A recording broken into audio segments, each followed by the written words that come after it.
Atletico Madrid end 2020 on top of the league. Welcome back to Café con Liga, people. We had a midweek La Liga round.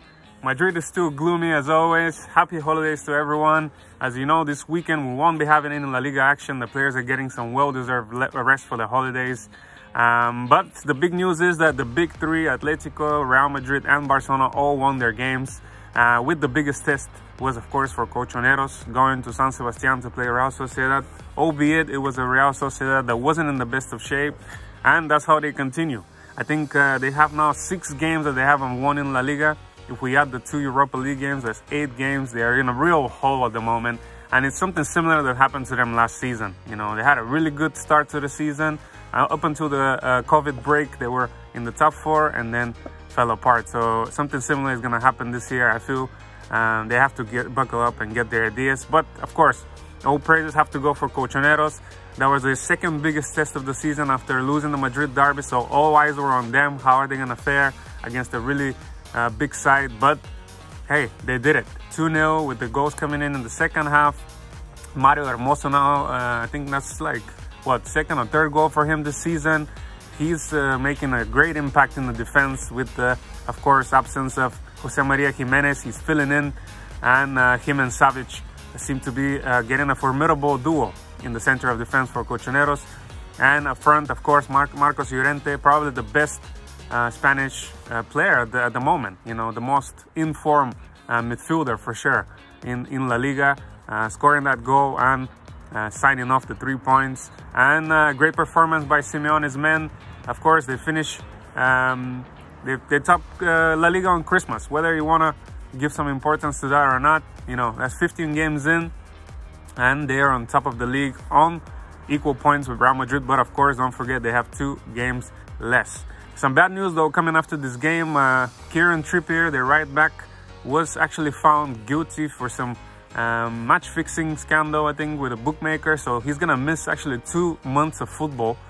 So bad news for Simeone, of course. On the right back, you know, they are very short. Verschalko's there, but he hasn't played in a while, coming back from an injury. And they have very young and unproven Ricard, who can also fill in. But of course, they will have to deal with that next week.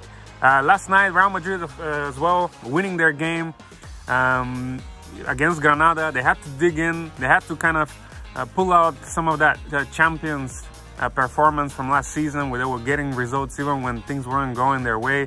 But Granada made a great account for themselves. I think in the first minute there was a mistake in the back, and they could have capitalized. And whole game they were dangerous. You know, they gave Real Madrid a good go in the first half. In the second, I think ultimately Blancos prevailed, and I think the biggest impact was, of course, Marcos Asensio coming in, looking sharp. You know, there was a lot of kind of criticism for him in the last few games that he's played. Of course, he had that long injury, don't forget. He missed a whole year of football. But yesterday, what an impact. You know, Rodrigo had to come off. Asensio coming in. Everything was created down that left flank with him and Ferland Mendy. And, of course, for the goal, what a brilliant cross. Kind of like a last-ditch cross just before the goal comes out for a goal kick. Crosses it in. And who shows up? Casemiro. That guy always scores when Real Madrid need him. He scored in the Madrid derby. He scores again. He's a defensive midfielder, don't forget, but always pops up with an important goal. And of course, at the end, to seal the victory, Karim Benzema. No, he didn't have a good game, let's be honest, but he's a number 9. That's his job. I think that's now him scoring, what, 4th or 5th consecutive game. So, of course, great news for all the Madridistas out there. And as we said, Real Madrid is second, equal on points, so in a great position to attack the top of the league. Barca, of course, winning as well. At Valladolid, impressive 3-0 win. We have to say there was also some expectations there that Barca might be shaky after that home draw against Valencia, but they took care of business. And the biggest headline, of course, as we said last time, Messi this time surpassing Pele's record for most goals for one club. Congratulations to Lionel Messi. What a feat for him. And I think another thing that came out of this game is this partnership that's developing between him and Pedri.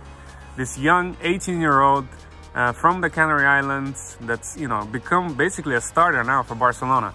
and very kind of reminiscent of Pedro, you know, similar to his name. He was also from the Canary Islands, kind of made his way, was signed young and then became a starter for Barcelona.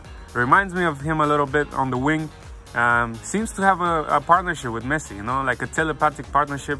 Even for the goal that Messi scored, what a great assist by Pedri, kind of flicking it to Messi to score.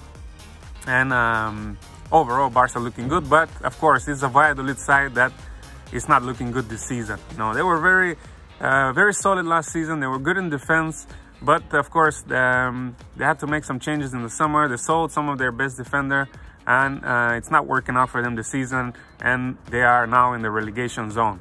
Bad news for Pucela. For Real Madrid, that's now 5 games on winning on the bounce in La Liga, 6 overall, so they're in a great moment.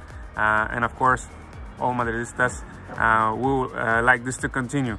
As we said, this weekend, guys, no La Liga games, so we're gonna be having games next week on Tuesday and Wednesday again. Some of the other quickly results in La Liga: Sevilla grabbed the late winner at Valencia. Villarreal, Athletic Bilbao 1-1. Getafe and Celta 1-1. We have to say Celta is on a good run as well with their new manager, Coudet. They haven't lost in 5 games. And Alaves winning against Eibar, and Betis with a very crucial win as well, coming in late against Cadiz. They needed those 3 points because Verdes from Sevilla were getting a little bit worried.